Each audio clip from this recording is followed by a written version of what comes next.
साथियों नमस्कार, स्वागत और अभिनंदन है एक बार पुनः आप सभी मित्रों का आज की इस वीडियो के अंदर। और जैसा कि आप सभी जानते हो दोस्तों, आज आपके लिए मैं स्पेशल इम्पोर्टेंट 10 प्रश्न की सीरीज़ लेकर आ चुका हूं।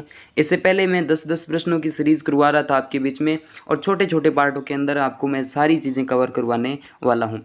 प्यारे दोस्तों, आपके चेहरे पे थोड़ी सी खुशी है, थोड़ा सा गम है। सर क्यों? क्योंकि आपके नेगेटिव मार्किंग जो है ना दोस्तों कर दी गई है, एक अंक आपका काट लिया जाएगा। लेकिन दोस्तों खुशी ये है कि आपके क्या है, नेगेटिव मार्किंग साथ साथ दोस्तों आपका जो प्रश्न पत्र होने वाला है, बुकलेट सीरीज जो है वो आपको साथ में मिलने वाली है। कार्बन कॉपी भी साथ में मिलेगी। और आप जानते हो दोस्तों, ये पहले नहीं होता था, ऐसा पेपर भी साथ में देना पड़ता था। लेकिन इस बार दोस्तों पीटीटी जो है नवाचार के तहत ये बड़ा बदलाव किया गया है, और आपको मैंने वीडियोस के माध्यम से ये बताया भी था। लेकिन दोस्तों कतई टेंशन नहीं लेनी है, नेगेटिव मार्किंग स्पेशल आपके लिए नहीं है, हर विद्यार्थी के लिए होगी। तो प्रश्न हम देखते हैं। पहला प्रश्न आपकी स्क्रीन पे आ चुका है कुछ इस तरीके से। सुनारी सभ्यता के अवशेष कहाँ से प्राप्त हुए? सुनारी सभ्यता है दोस्तों, इसके अवशेष पूछे हैं चूरू, सिक्कर, झुंझुनू, आपके बीकानेर। करेक्ट आंसर आ जाएगा। करेक्ट आंसर देखिएगा, पब्लिक रिलेशन ऑफिसर एग्जाम के अंदर ये प्रश्न आया हुआ है।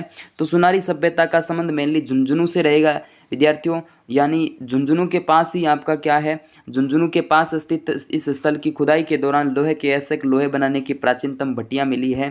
तो इंपॉर्टेंट प्रश्न आपकी करेक्ट आंसर ए हो जाता है, झुंझुनू। चलिए नेक्स्ट अगला प्रश्न।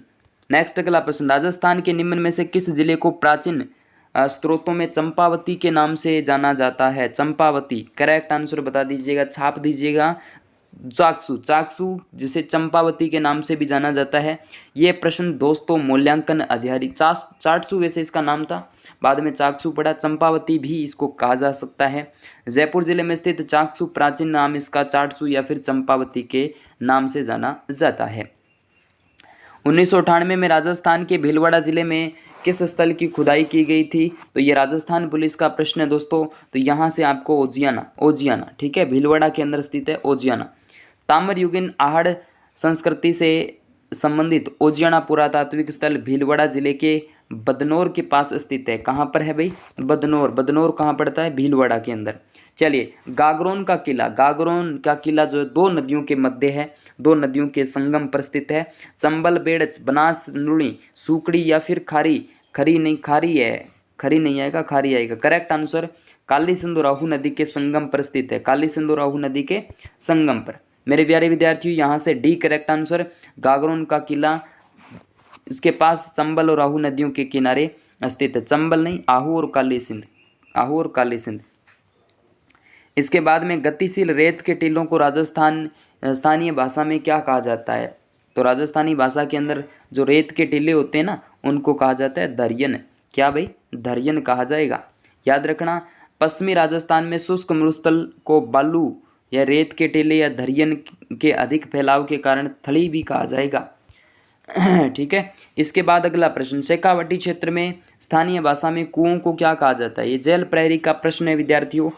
शेखावटी क्षेत्र में स्थानीय भाषा में जो कुएं होते हैं ना, उनको क्या कहा जाएगा? तो करेक्ट आंसर जोहड़ कहा जाएगा। जोहड़, बावड़ी तो बावड़ी होती है भाई, जोहड़ कहा जाएगा। शेखावटी क्षेत्र में कच्चे व पक्के कुओं का निर्माण जल प्राप्ति हेतु किया जाता है, जिसे जोड़ या नाड़ा के नाम से भी जाना जाता है।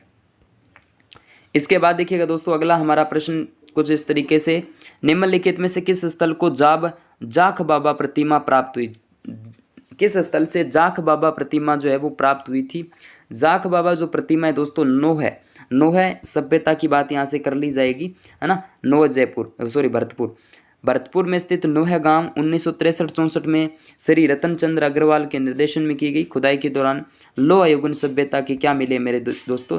यहाँ से अवशेष हमें मिले हैं। चलिए नेक्स्ट अगला प्रश्न, साबी नदी के तट पर प्राचीन राजस्थान की सभ्यता का कौन सा स्थल बसा हुआ है? साबी नदी के तट पर। तो साबी नदी की जब भी हम बात करते हैं, जोधपुरा, बिल्कुल जोधपुरा सभ्यता जो है ना जयपुर के अंदर है। जोधपुर में नहीं है भाई, जयपुर में है। साबी नदी के किनारे जयपुर जिले की कोटपुतली तहसील के ग्राम जोधपुरा के प्राचीन टीले की खुदाई 1972-73 में राजस्थान पुरातात्विक विभाग के द्वारा की जाती है।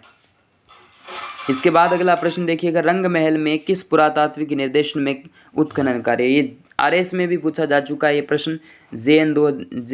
EN 2016 का है, तो ये हीरानन, ठीक है, हीरानन। करेक्ट आंसर सी हो जाएगा। रंगमहल सभ्यता, ये रंगमहल दोस्तों आपको बता दूं बुढ़ोपल रंगमहल का आपने नाम सुना होगा, श्री गंगानगर जिले में नहीं, ये हनुमानगढ़ पीलीभंगा तहसील के अंदर आ जाती है। 1952 में हीरानंद के नेतृत्व में स्वीडिश दल द्वारा इसकी शुरुआत वैसे की जाती है, शुरू की जाती है, ठीक है। 30 प्रश्न में 10 प्रश्नों का जिक्र करने का कहा था, और 30वां प्रश्न आपके बीच में कुंभलगढ़ की दीवार की जो लंबाई है वो पूछ ली है। तो वैसे तो एग्जैक्ट आपसे 35.8 किलोमीटर है, 35.8, लेकिन यानी 35 किलोमीटर 800 मीटर, यहाँ से 36 लमसम आंकड़ा यहाँ से देखने को मिल जाता है। कुंभलगढ़ दुर्ग 36 किलोमीटर लंबी दीवार से घिरा है। इसकी संपूर्ण प्रचीर जो चौड़ी है 4 घुड़सवार एक साथ चल सकते हैं, इसलिए इसे भारत की महान दीवार के रूप में भी जाना जाता है। तो ये टोटल 10 प्रश्न आपके बीच में इंपॉर्टेंट थे आपके एग्जाम पॉइंट ऑफ व्यू से। ओके दोस्तों, इसी तरीके से मैं आपके लिए प्रश्न लेकर आता रहूँगा। ओके दोस्तों, थैंक यू।